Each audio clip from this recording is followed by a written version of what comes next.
Good day, everybody. Zack here with RevZilla, and welcome to another episode of Daily Rider. Our guest today is none other than the Yamaha MT-09. That is approximately a 900cc inline 3-cylinder engine that makes something like 115 horsepower and costs about $11,000. It's a standard upright naked sport bike, right?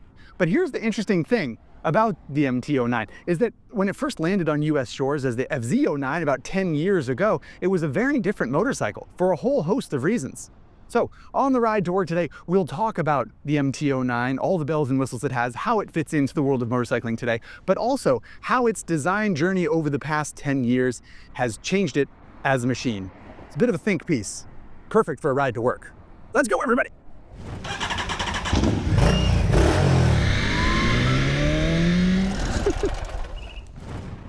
All right, everybody, before we get going on this MT-09 Daily Rider, just a quick reminder that this video is brought to you by RevZilla, not just the YouTube channel that you're watching, but also an e-commerce platform that provides apparel and accessories for motorcycles and people who love them. The next time you need something for you or your bike, if you shop at RevZilla, a little bit of the money that you spend will go into making videos like this. I hope you enjoy, and thanks for watching. All right, MT-09. So this 3-cylinder engine is sort of one of the things that is maybe the most unchanged in the MT-09's decade of development, as I mentioned before. It is now an 890cc inline triple. It started life as an 847cc triple. It got a little bit bigger in 2021, I believe. There have been a few stages of updates. I think the main ones were 2017, 2021, and 2024. Very basically, that's a sort of standard 3-cylinder engine, but has really made a name for itself for being punchy, exciting, and all things that are good in motorcycling. The rest of the chassis is fairly basic. It's sort of a aluminum twin spar frame like you'd see on a typical Japanese sport bike or naked sport bike. Upside down fork, some big brake calipers from Advix, rubber lines, and some very, very bright wheels, which I've always liked about the MT series, is sort of like flashy design with the paint schemes. I like it. Stepping back here, like I said, it very much looks like a standard naked sport bike. You know, it's sort of like angled forward. It's a little bit sporty. It's a little bit burly. It's a little bit wide. And what I think is so interesting is that it has changed a lot over the years, like I said. From a basic sort of looks perspective and rider position perspective, that has changed a lot. Initially, the RevZilla or MT-09 in Europe, when it debuted in 2014, was a very kind of like seat forward, low foot peg. It was almost like a super motard kind of bike. It had like a wide handlebar that you sat kind of unusually close to, and it was almost awkward, but it was very unique and made the bike feel very much itself. It also had extremely sloppy suspension, almost no electronics whatsoever aside from ride modes, and yeah, it was very sort of raw, interesting, strange, and very new riding experience in 2014 when it came out.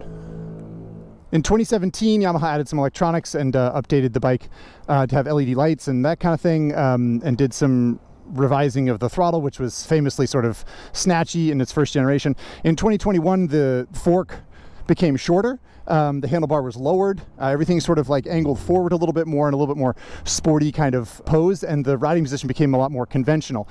And then in this update, even more things have changed. The foot pegs have gone back and up a little bit.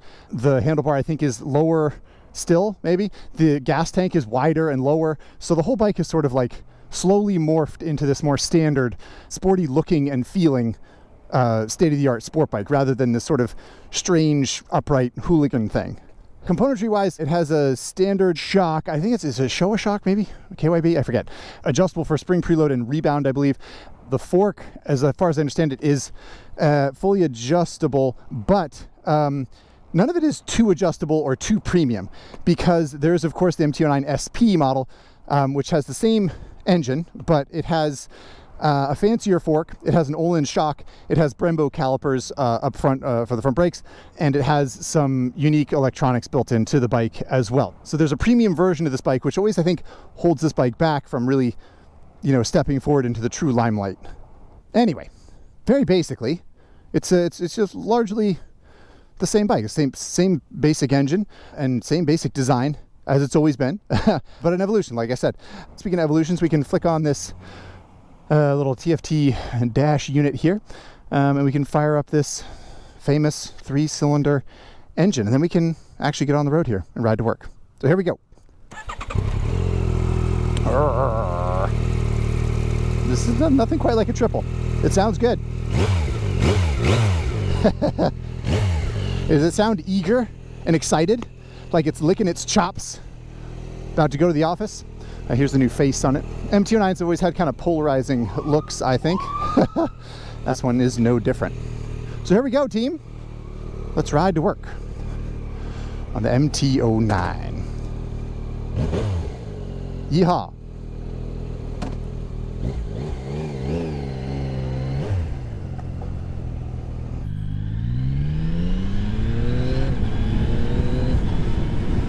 Y'all right, so first things first, we can be a little bit more specific about the specifications.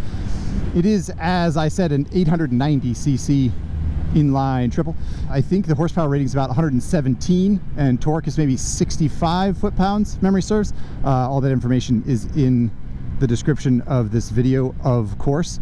It is a 3.7 gallon fuel tank, and when it was full, it tipped the daily rider scales at 428 pounds. And the last spec, as you all know that I kind of care about, is the old seat height, which is 32.5 inches. I think it feels a little bit lower than that, for what it's worth. Pretty basic specs, middle of the road, in a way that is both approachable and yet full size. As for how the MT-09 is to sit on, very much standard naked sport bike, I think. If anything, the bar feels a little bit tall. The pegs have come up a lot over the years, and it feels pretty sporty when you bend into a curve like this one, say. You don't feel like you're gonna, you know, drag the pegs right away like you might have on that first MT-09 or RevZilla, which would have, the suspension would have sagged all to heck, and the foot pegs would have dragged, and the tire would have chattered across the pavement. It's much more angled forward, sort of purposeful and sporty than it used to be, and I think that's both good and bad. It's a good thing because it feels familiar to anyone who's ridden a sport bike like this. It feels familiar. I guess the only reason it's a bad thing is that it feels like other bikes now, more like other bikes than it used to. Like, it used to have a really unique feel, and I was kind of like that. So I guess I missed that aspect of it, but you know, you can't win them all, and I understand why Yamaha did it. Now they're out on the open road. I can tell you what you're probably already expecting to hear, which is that it feels like a standard naked sport bike.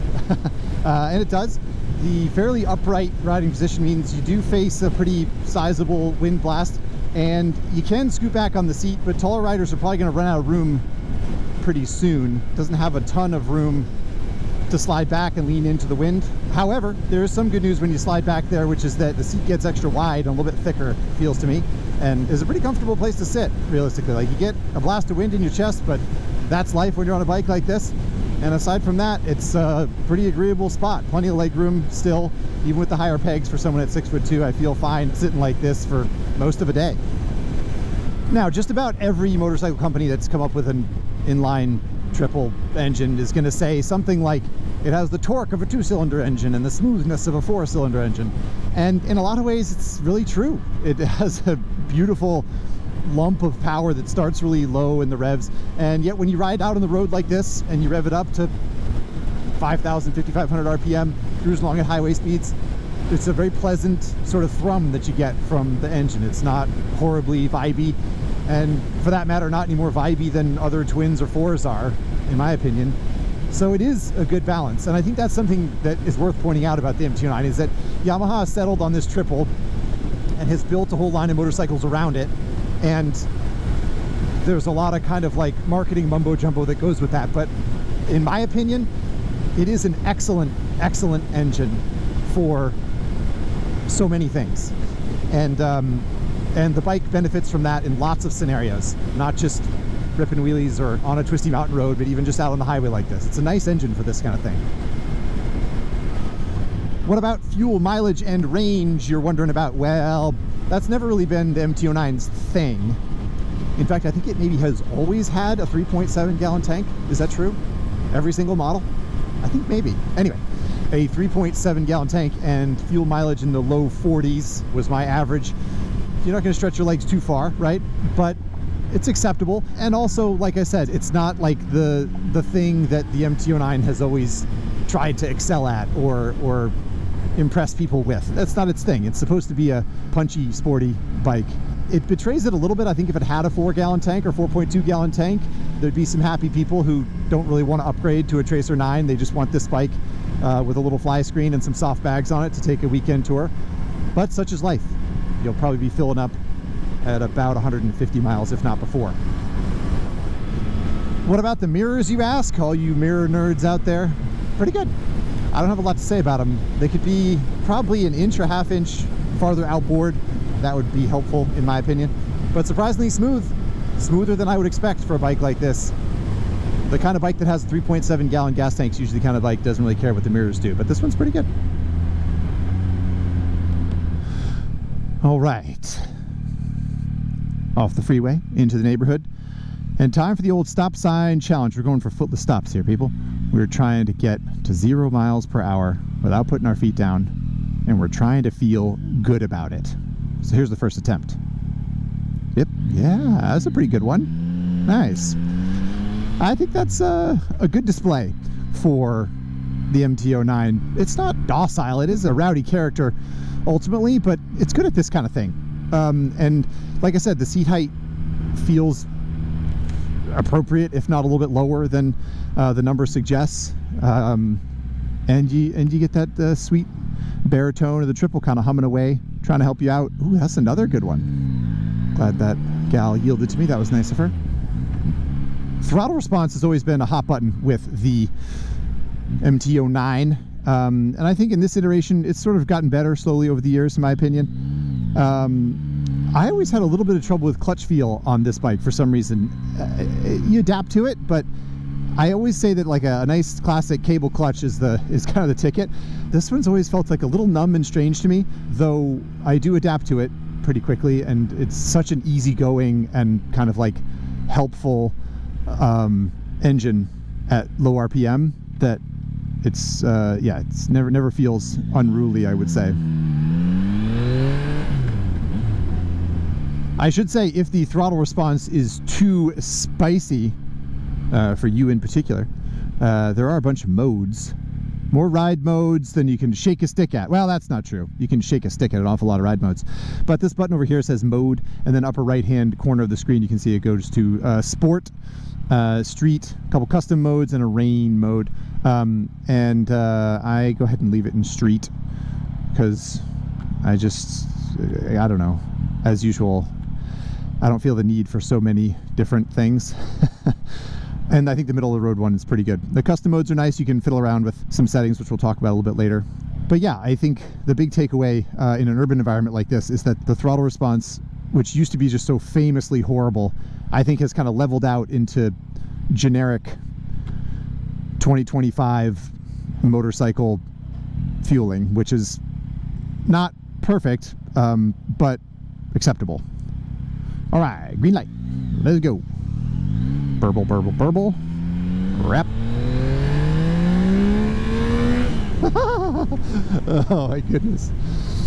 Riding around in an urban environment on the MT-09 makes me think of a story I've told a few times about the first MT-09. I went to the very first press launch in San Francisco in September of 2013, and I was riding over one of these really sharp, kind of steep downhill sections of famous San Francisco topography, and the lead rider for Yamaha goosed the throttle, and the thing squatted and hopped over this little drop in the street and literally caught air. That was the MT-09's attitude as an urban machine and as a machine in general. It was like sloppy and wild, and it has very much matured over the years. And I think one of the big benefits of that is an urban environment like we were just in. It behaves itself quite nicely. Of course, a sign of motorcycle maturity is cruise control, which we can set here, and we can hop back onto the passenger pegs for just a moment here. It's not a real glorious place for a passenger to sit. The seat is very thin. That's the first thing you're going to notice about it. It's thin and kind of narrow, and there's much less legroom. It does sit up above the rider a little bit, so that's always kind of nice for the passenger, but there's just not a lot of padding in the seat. It's a sporty riding position. You know, sport bikes are famous for having bad passenger accommodations, and the MT-09 kind of fits that, and I think that's for the customer, right? I think that's a thing where Yamaha figures most people aren't going to care about it, and I think that's pretty accurate.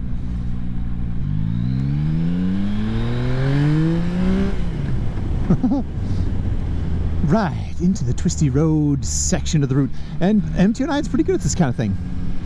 I read a lot of reviews where people said they didn't like the suspension on this base model here.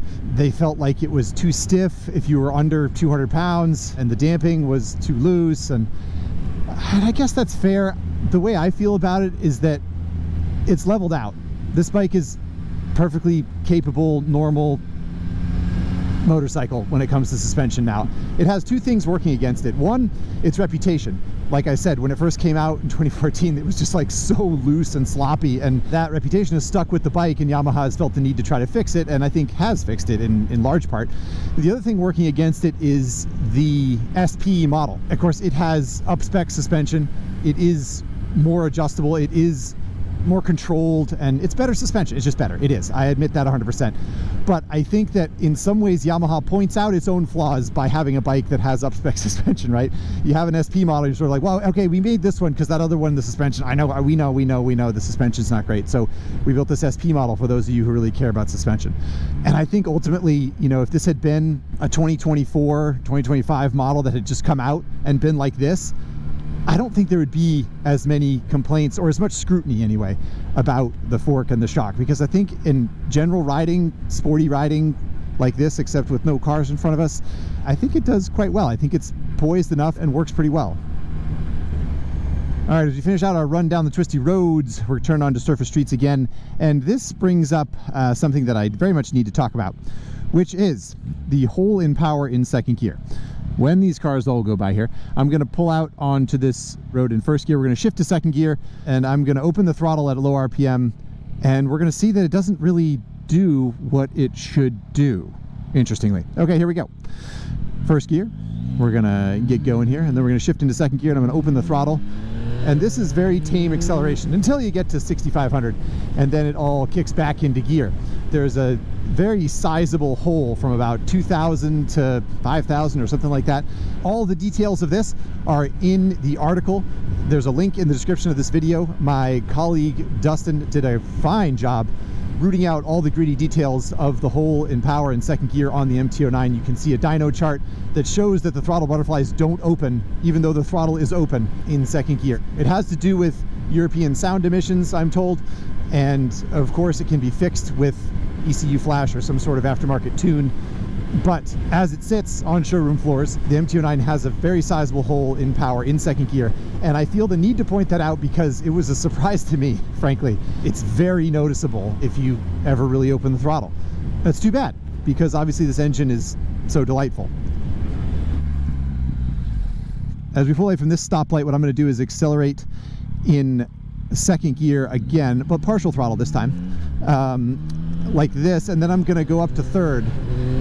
And I don't know if you can actually hear it, but without moving my hand on the throttle, the bike accelerates a lot harder, noticeably harder. When you're at half throttle, 2/3 throttle, something like that, in second gear, and you shift to third, you can feel the bike lurch forward because the programming totally changes, which means I skip second gear a lot. I just go from first to third, and I just avoid it, which is too bad because second gear is such a boomer. It's so much fun.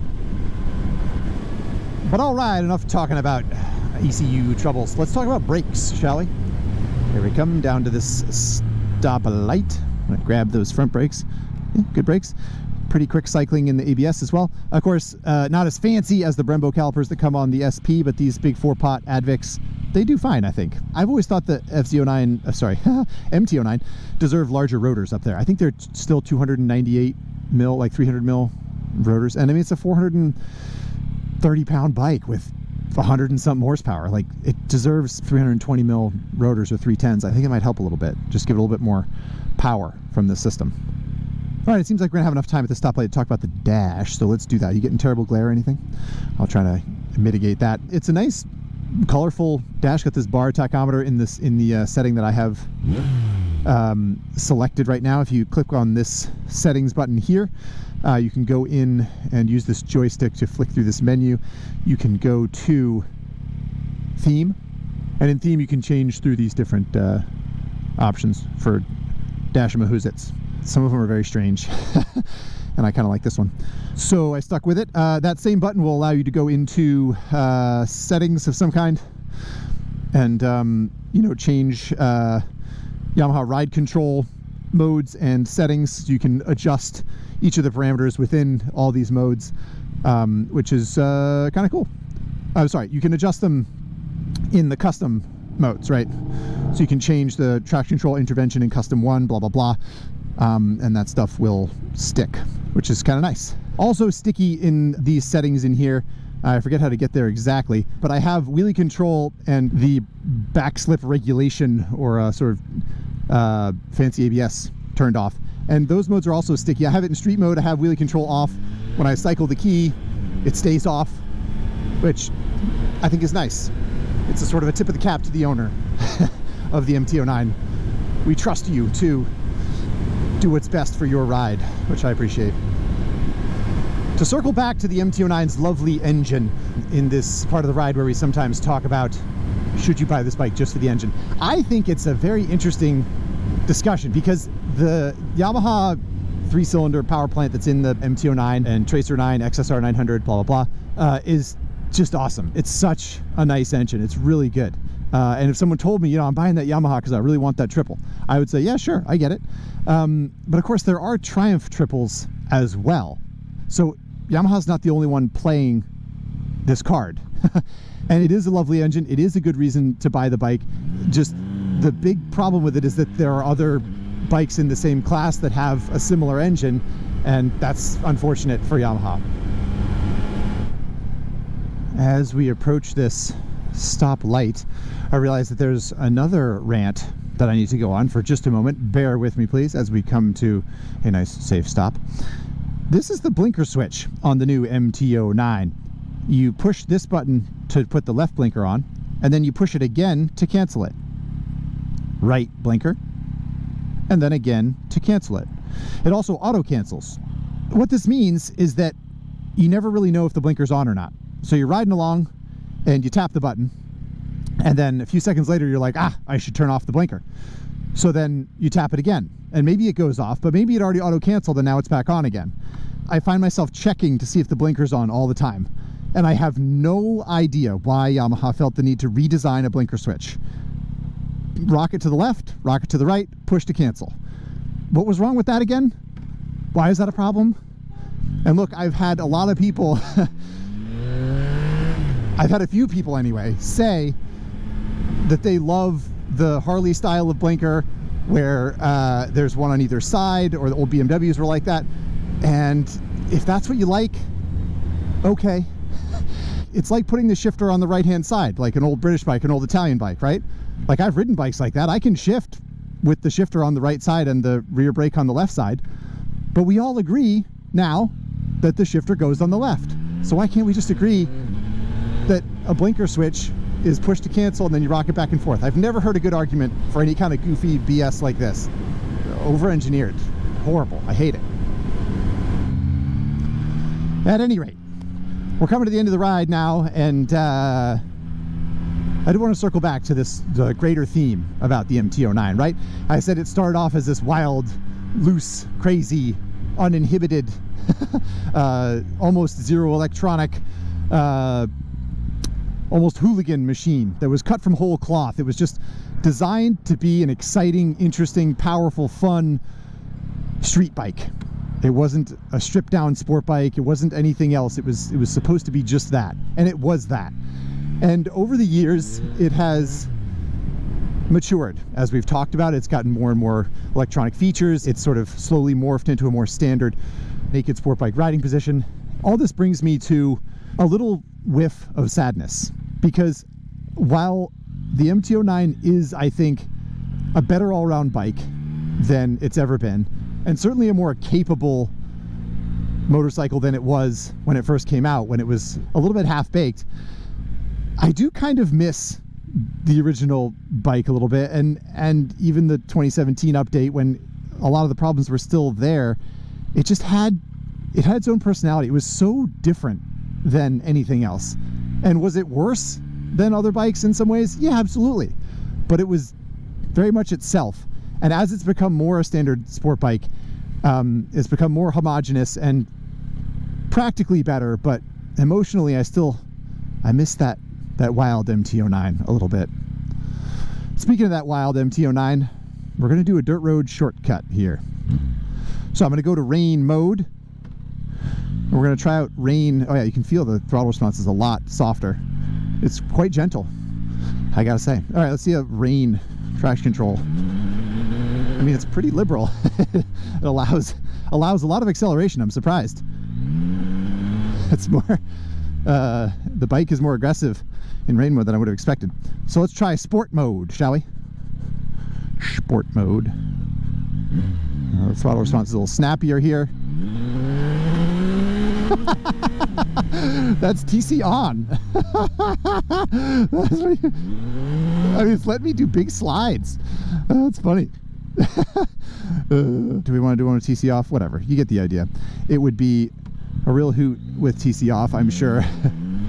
But it's pretty it's pretty wild with TC on, honestly. Yeah, a little bit of that that MT-09 streak in there still, you know. What do you think? Does it have enough power to do a wheelie? Let's put it in second gear, 2,000 RPM, 3,000 RPM, see if it'll do a wheelie. No wheelie at all, see what I mean? Ugh. It's a real shame. You gotta go to first, and then wake it up. Now we can go to second. What a machine, everybody. If you poke at it and prod at it, it does have that raw, fiery energy in there still. And it's great. It's really great. So can you back it in on the old MT-09? You can drop down to first gear and dump the clutch and get a nice, a pretty juicy little back in. You can't shut off rear ABS, I believe, on the standard. It's one of the things that the MT-09 SP has, because it has those track modes. Which is a little bit annoying as an MT-09 rider that I am. But you can still get a little bit swayzy. It's pretty fun. It is a rowdy bike under there. Okay, U-turn challenge. This is actually something I noticed in the 2021 bike was quite a bit worse, I thought. The U-turn ability, because the steering sweep was diminished, in my opinion. So let's go. Full lock, left feet up. Here we go. Oh my god, I slapped my foot on the ground. 2 parking spaces. Maybe a little bit more than 2 parking spaces. Still not bad. All right. MT-09. We made it on another daily ride. Yeah, pretty good motorcycle. Pretty good motorcycle. If it just had a normal blinker switch and didn't have a hole in second gear, I don't know what complaints I would have. It also sounds great.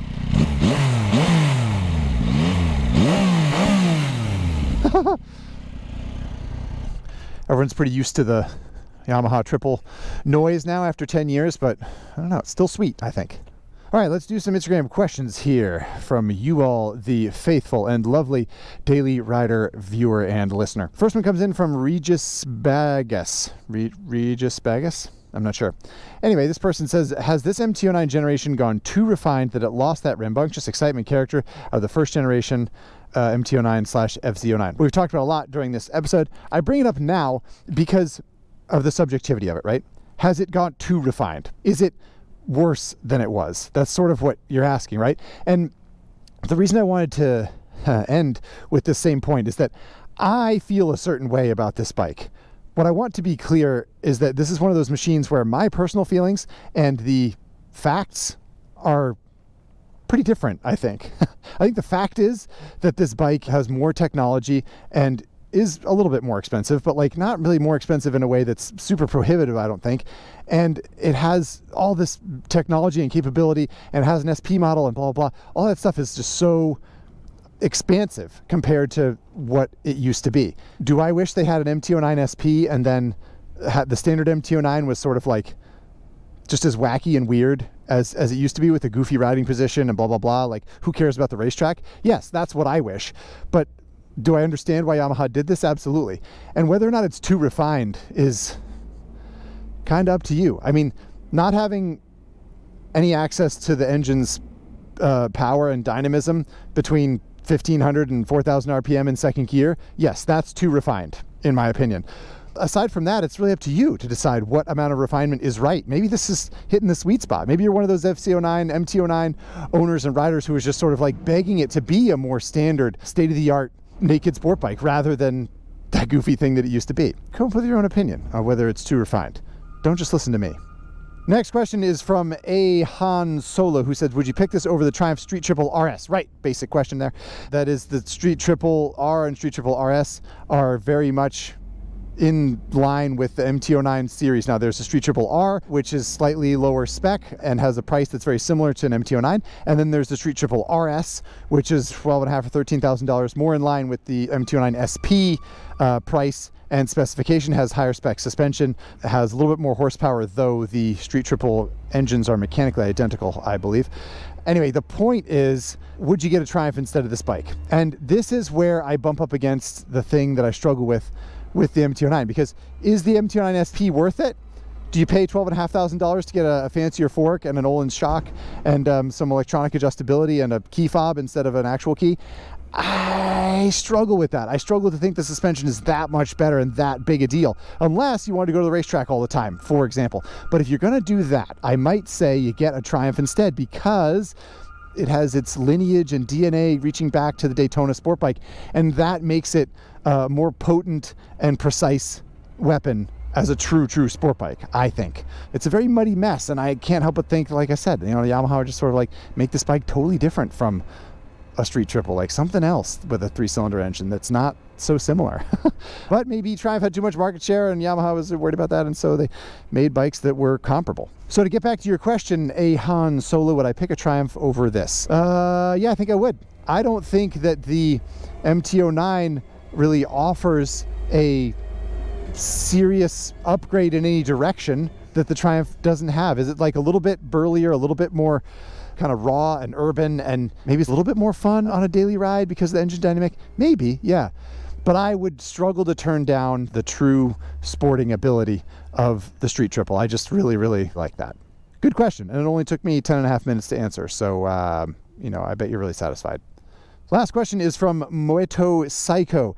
If the Ducati Monster SP, MT-09 SP, and the KTM 890 SMT were bringing food for a potluck, whose dish would be most noteworthy?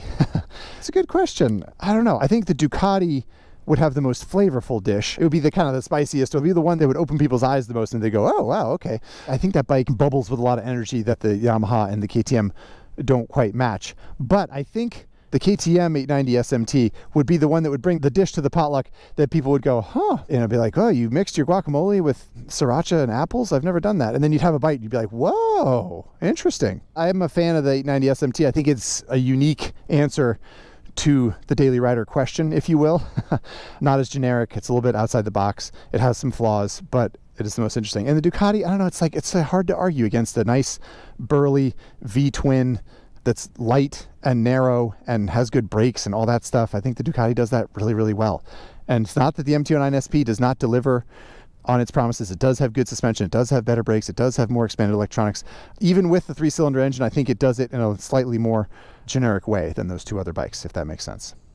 Alrighty, thanks as usual for the Instagram questions and for coming along in this Daily Rider. Stick with me. We're going to put it on the Daily Rider leaderboard in just a moment here. All right, everybody, here we are inside RevZilla West at the Daily Rider Leaderboard, the first bike of 2025, which means not a lot of competition. But the 2024 board is in place, and of course we can talk about that. There's plenty of bikes in the history of Daily Rider. We can talk about 100 and something now, which is a fun thing to be able to say. So Yamaha MT-09, I think we did one way back when, didn't we? MT-07, have we never done one? Is this the first MT-09? I'm learning right along with you, everybody. That's fun. So MT-07 back in 2020 or 2021 here was pretty high up on the board, above a tonal V4. Whew, my goodness. Do I stand by that? I think so. Yeah, good bike. MT-10 and XSR 900, Yamaha siblings, are halfway up on the board here. Let's see, anything in here, 2023 that relates to it? Not really. GX8S, kind of, maybe, sort of. Yeah, it would have been pretty high up on this board, I think. Yeah. pretty hype on that board. And then you got the Kawasaki Z900 SE from 2024, which finished sort of mid-pack, but I kept coming back to that bike as a solid all-rounder. I think the MT-09 would be ahead of the Z900 SE because I like the engine better. I like the Riz better on the MT-09 than the Z900, even though the Z900 SE is quite a good bike. Let's see, where else would it finish on the 2024 board? Above an 890 SMT? No. Above a Monster SP? Maybe. Better than a ZH2? Maybe. Better than an F900 GS? I mean, it would be pretty high up here. Is it that much better than a Monster SP? I mean, yeah, it's pretty good. It's nice, smooth and approachable, and it's cheaper. I don't know. Yeah, we're talking here upper half of the board for sure. It'll be interesting to see how the MT-09 stacks up to everything else on the 2025 Daily Rider leaderboard. But it is a solid bike, and any bike that comes next is going to have some work to do. I'm curious to see what can dethrone it at the top of the largely empty board right now. So not a lot of rankings to do right now with the board being empty, but still a good discussion. It would have finished quite well in 2024 and any other year really. If you have other bikes you want to see on the 2025 board, this is the time of year that I encourage you to leave a comment below. Upvote other people's ideas if you like them. You can drive the process here at Daily Rider. It is a community. Feel free to suggest things, and if we get enough suggestions and I can source the bike and I can make it happen, I will do so just for you and me and everybody, right? Okay. All right, that's it. Thanks for sticking around for another ride. I hope you learned something, hope you had fun, and see you next time on Daily Rider. Busy day on the mountain, everybody. Let's hope we get some clear road here. Oh, there it is.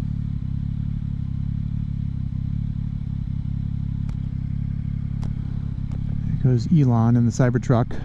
Oh, it's not Elon. Oh, okay. Fair enough.